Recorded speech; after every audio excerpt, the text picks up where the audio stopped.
கடல் மட்டத்துல இருந்து 6000 அடி உயரத்துல ஈசனுக்கே அமைதி தந்த மலை. வாழ்க்கையில ஒரு வாட்டியாச்சு போயிட்டு வர மாட்டோமா அப்படின்னு எல்லாருமே நினைக்கக்கூடிய ஒரு மலை.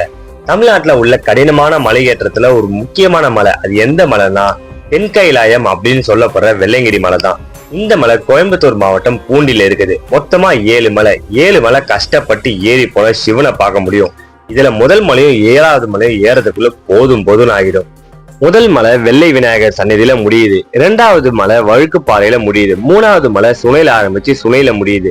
4வது மற்றும் 5வது மலை சமதள பகுதி. 6வது மலை கீழே இறங்கணும். 7வது மலை தான் ஈசனோட மலை. முதல் மலை மாதிரியே சேலஞ்சா இருக்கும். மலைக்கு மேல போயிட்டு ஈசனை தரிசனம் செய்தப்போ ஏறி வந்த டயர்ட் எல்லாம் போயிடும். இந்த ட்ரெக்கிங்கோட மொத்த டிஸ்டன்ஸ் 6 கிலோமீட்டர். ட்ரெக்கிங்கோட டைம் பாத்தீங்கன்னா 4ல இருந்து 6 மணி நேரம் ஆகலாம். Coimbatore to Poondi special bus போயிட்டு இருக்கு. இந்த மலைக்கு லேடிஸ் அலௌட் இல்ல. அண்ட் மலை ஏறதுக்கு வருஷத்துக்கு 3 மாசம் தான் அலோவ் பண்றாங்க.